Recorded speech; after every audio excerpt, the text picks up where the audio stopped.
Legenda Tujuh Merpati. Di sebuah desa nelayan di pesisir Iberi, hiduplah seorang pria tua yang menghabiskan hari-harinya di laut. Setiap pagi, ia pergi melaut dengan perahunya, berharap mendapatkan tangkapan yang melimpah. Suatu pagi, ketika matahari baru saja naik di cakrawala, ia melihat sesuatu yang aneh di antara bebatuan di tepi laut. Seorang gadis berambut hitam legam duduk di sana, menyisir rambutnya dengan sisir perak yang berkilauan di bawah sinar matahari. Nelayan itu terpesona oleh keindahan gadis tersebut. Ia memiliki kulit seputih pualam dan mata hitam pekat yang memancarkan cahaya misterius. Ia duduk dengan anggun di atas batu besar, seolah-olah bukan manusia biasa. Nelayan itu tetap diam, mengamati dari kejauhan, takut mengusiknya. Namun, tak lama kemudian, dua ekor merpati putih terbang mendekati gadis itu dan mendarat di sebelahnya. Begitu kedua merpati itu tiba,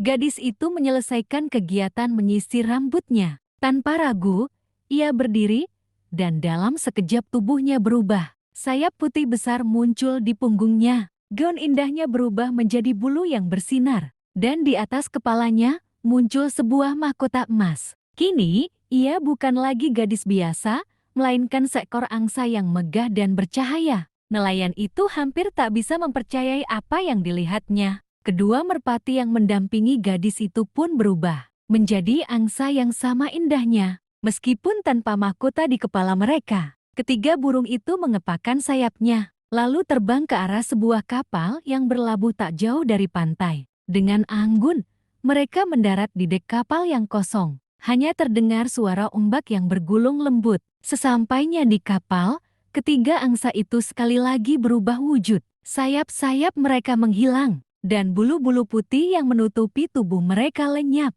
tergantikan oleh gaun panjang yang indah. Kini, mereka kembali menjadi gadis-gadis cantik dengan rambut hitam tergerai. Seolah-olah mereka tidak pernah menjadi burung sebelumnya. Gadis yang mengenakan mahkota tampak paling berwibawa, seperti seorang putri di antara mereka. Nelayan itu semakin penasaran. Siapakah gadis-gadis ini? Apakah mereka makhluk dari dunia lain? Ataukah dewi yang turun ke bumi? Rasa ingin tahunya begitu besar sehingga ia berusaha lebih mendekat. Namun, langkahnya yang menginjak bebatuan membuat sedikit suara. Dan gadis-gadis itu segera menyadari kehadirannya. Mereka saling bertukar pandang sebelum bergegas masuk ke dalam kapal. Menghilang dari pandangan, nelayan itu ingin tahu lebih jauh tentang kapal misterius itu. Tetapi sebelum ia bisa berbuat sesuatu, layar kapal mulai mengembang dengan sendirinya. Dan kapal itu bergerak perlahan, seakan didorong oleh angin yang tak terlihat. Dalam sekejap, kapal itu menjauh ke tengah laut, membawa ketiga gadis itu ke arah cakrawala, hingga akhirnya menghilang di balik kabut. Nelayan itu berdiri diam, merenungkan apa yang baru saja ia saksikan. Apakah ini hanya mimpi, ataukah ia baru saja menyaksikan sesuatu yang tidak bisa dijelaskan oleh akal manusia? Sejak hari itu, ia terus mencari gadis berambut hitam itu di antara bebatuan, berharap bisa melihatnya kembali.